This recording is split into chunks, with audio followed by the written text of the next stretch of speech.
মাদক ব্যবসা নিয়ে বিরোধের জেরে রাজধানীর মোহাম্মদপুরের জেনেভা ক্যাম্পে সন্ত্রাসীদের দুপক্ষের সংঘর্ষ হয়েছে।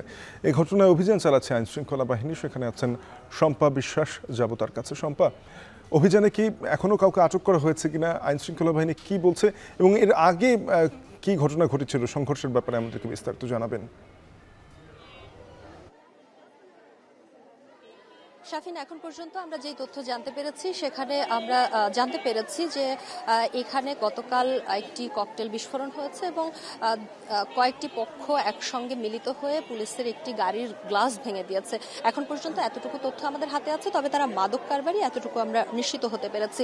এর প্রেক্ষিতে এখন এই জেনেভা ক্যাম্পের মধ্যে পুলিশের একটি দল প্রবেশ করেছে এবং তারা অভিযান পরিচালনা করবে। তবে আমরা মাত্রই একটি তথ্য হাতে পেয়েছি, সেটি হচ্ছে যে একজন যুবককে তাদের এই যে গ্রুপ ভিত্তিক যে সংগঠনগুলো আছে তার একটি গ্রুপের একটি ছেলে অন্য গ্রুপের আরেকটি ছেলেকে কুপিয়েছিল, সে মারা গেছে। এই মাত্র ভর্তি ছিল সোহরাওয়ার্দী হাসপাতালে এবং সেখান থেকে তার মৃত্যুর খবর যখন স্বজনরা পেয়েছে তখন তারা আসলে ক্ষোভে ফেটে পড়েছে এবং অনেকেই বিক্ষুব্ধ হয়ে ছুটে এসেছে পুলিশের যখন বাহিনীটি এখানে ঢুকেছে বা অভিযানের দলটি যখন এই জেনেভা ক্যাম্পে প্রবেশ করেছে এবং তারা ক্ষুব্ধ হয়ে তাদের প্রতিক্রিয়া পুলিশকে জানাচ্ছে, সেই সঙ্গে তারা বিচারের দাবি করছে। আমরা দেখতে পাচ্ছি যে এই মুহূর্তে সেই যে ব্যক্তি নিহত হয়েছেন তার পরিবারের স্বজনেরা পুলিশের সঙ্গে সঙ্গে যাচ্ছেন এবং সেই সঙ্গে তারা দাবি করছেন যে অন্য একটি গ্রুপ যেটিকে তারা অবহিত করছেন 4 নাম্বার গ্রুপ বলে, সেই 4 নাম্বার গ্রুপের একজন এই যে ব্যক্তি এখন পর্যন্ত আমরা নিহত হয়েছে বলে খবর পেয়েছি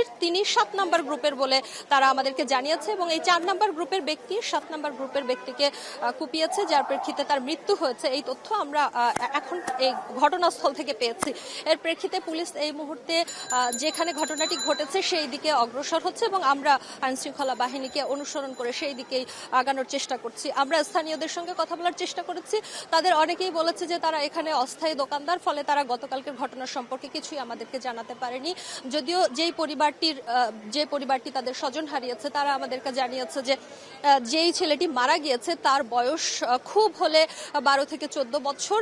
কি কারণে তাকে হত্যা করা হয়েছে সেই তথ্য পরিবার আমাদেরকে দিতে পারেনি এবং সেই সঙ্গে এখন পর্যন্ত আইন শৃঙ্খলা রক্ষাকারী বাহিনীও সে বিষয়ে এখন পর্যন্ত কোনো তথ্য পায়নি। তবে তারা অভিযানে বের হয়েছে এবং তারা আইন শৃঙ্খলা বাহিনী যখন অভিযান পরিচালনা করবে বলে ঠিক করেছে তখন আমাদেরকে যতটুকু তথ্য দিয়েছে তারা শুধু আমাদেরকে জানিয়েছে যে এখানে মাদক নিয়েই বেশ কয়েকটি গ্রুপ তৈরি হয়েছে এবং সেই গ্রুপগুলোই এক একটি গ্রুপ এক এক সময় এখানে নাশকতার চেষ্টা করে এবং সবশেষ তারা যে তথ্যটি আমাদেরকে জানিয়েছে যে এই গ্রুপগুলো এখন সবাই একত্রিত হয়ে তারা পুলিশের উপরে চড়াও হয়েছে এবং তারা হচ্ছে সেই ঘটনার আসলে অনেকটা শোধ নেওয়ার জন্য পুলিশের গাড়িতে তারা হামলা চালিয়েছে, যার ফলে পুলিশের গাড়ির একটি গ্লাস ভেঙে গিয়েছে।